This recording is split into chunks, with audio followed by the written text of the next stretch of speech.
महिल चौकसी है जो हजारों करोड़ रुपए लेके भाग गया है, और उसकी जो सीबीआई ने जो उसकी रेड अलर्ट नोटिस था उसको भी विड्रॉ कर लिया है। तो दूसरी इसी तरह अडानी का किस्सा है जो लाखों करोड़ रुपए लेके इस वक्त वो बैठा हुआ है। दूसरी तरफ से जम्मू कश्मीर में जो छोटे छोटे बिजनेसमैन हैं, जो कॉन्ट्रैक्टर्स हैं, जो काम करते हैं, उनको ब्लैक लिस्ट किया जा रहा है, उनको तंग किया जा रहा है। तो मुझे समझ नहीं आती है कि आप चाहते क्या हो जम्मू कश्मीर में कर। अगर कोई किसी ने मिलिटेंट था, उसने मिलिटेंसी छोड़ के मेन स्ट्रीम में आ गया, पिछले 10-30 साल से वो ठेकेदारी का काम कर रहा है, या किसी का दूर दराज रिश्तेदार कभी मिलिटेंट रहा है जो मारा गया है, तो आप उनकी क्राइम ब्रांच से इन्वेस्टिगेशन करवा के उनको ब्लैक लिस्ट कर रहे हैं। यहाँ से एक तरफ से आपने एपटेक जैसी कंपनी जो ब्लैक लिस्टेड कंपनी है उसको एम्प्लॉय किया, दूसरी तरफ से जम्मू कश्मीर में आपने जो अपनी रोजी रोटी कमाना चाहते हैं उसको जुर्म बना दिया है। तो यहाँ के ठेकेदारों को ब्लैक लिस्ट किया, आज भी कोई 300-350 को ब्लैक लिस्ट किया कि उनका कोई रिश्तेदार मिलिटेंट रहा है, वो दुनिया में है भी नहीं। उससे पहले 40-50 को किया कि वो कभी मिलिटेंट रहे, उन्होंने मिलिटेंसी छोड़ के मेन स्ट्रीम में। तो क्या चाहते हैं गवर्नमेंट, क्या चाहती है, लोग क्या करें? मुझे लगता है कहीं ना कहीं ये सरकार चाहती है जिन लोगों ने बंदूक छोड़ के मेन स्ट्रीम ज्वाइन की या जिनका कोई रिश्तेदार मिलिटेंट रहा है, ये इनको मजबूर करना चाहते हैं। They want to push them to the wall. ये चाहते हैं यहाँ खून खराबा हो, यहाँ माहौल खराब रहे, ताकि इनको यहाँ सख्ती करने का और ज्यादा मौका मिले। तो इसलिए मैं यहाँ की जो एडमिनिस्ट्रेशन से उनको ये कहना चाहती हूँ कि आप इस तरह इतनी नाइंसाफी, और 2018 से पहले जिन ठेकेदारों ने जो भी काम किए थे वो भी तो सरकार थी, वो तो कोई चाइना से आई हुई सरकार नहीं थी, यहाँ के लोगों की चुनी हुई सरकार थी। अगर ठेकेदारों ने काम किए हैं तो उनके बिल क्यों रोके, उनका पैसा क्यों नहीं, पेमेंट क्यों नहीं की जाती है? तो एक तरफ से आपका किरण पटेल है, एक ठग गुजरात से आया है, उसको आप पूरा प्रोटोकॉल देते हो, उसको Z+ सिक्योरिटी देते हो, उसके चाहे पुलिस के अफसर हैं या दूसरे अफसर हैं उसके बैक एंड कॉल पे होते हैं, उसका हुक्म चलता है।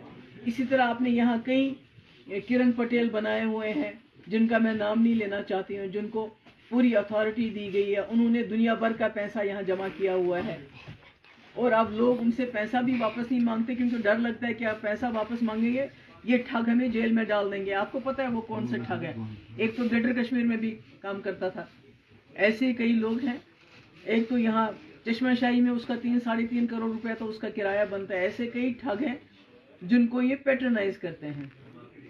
और दूसरी तरफ से ये यहाँ के जो आम लोग हैं, चाहे वो ठेकेदार है चाहे जर्नलिस्ट है, उसके नाक में दम कर रखा है, उनको काम नहीं करने देते हैं। ये जो क्वालिफिकेशन डिसक्वालिफिकेशन का एक नया एक खौफ हरास का माहौल पैदा किया जाता है।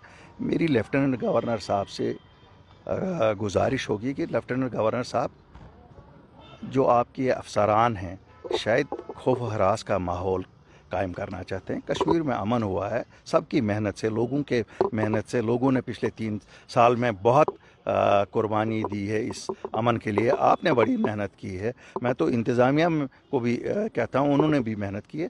Why are they trying to disturb the peace of mind of people?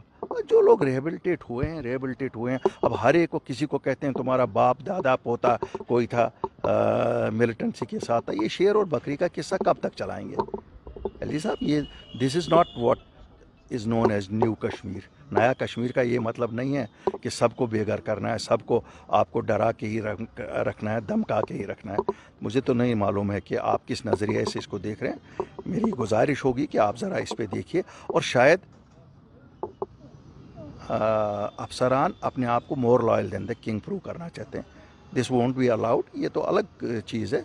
हम लोगों का अगर कोई डायरेक्टली इन्वॉल्व है मिलिटेंसी में, इस वक्त इन्वॉल्व है, आप कहते हो शेर और बकरी, 90 में कोई इन्वॉल्व था, आज भी क्यों जी? उसका बेटा, उसका बाप, क्या उसको आप वही देना है? फिर क्या उसके लिए क्या आपने वहाँ बंगाल का समंदर रखा है जहाँ उसको बंगाल के समंदर में फेंकेंगे? क्या उनको जीने का हक नहीं है? हम रोज़ रोज़ क्या कहेंगे लोगों को? क्या आप लोग ये कर रहे हैं? अमन आपके पास है, हर एक चीज़ है आपके पास।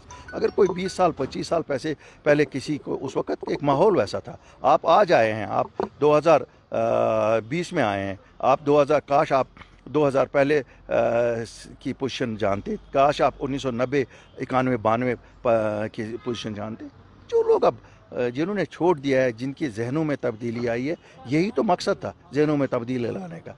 आज फिर हम लोगों को कहते हैं आओ जी आपकी रीवेरिफिकेशन, अब आपको ये, कब तक ये होगा? ये शेर और बकरी का किस्सा बंद होना होगा।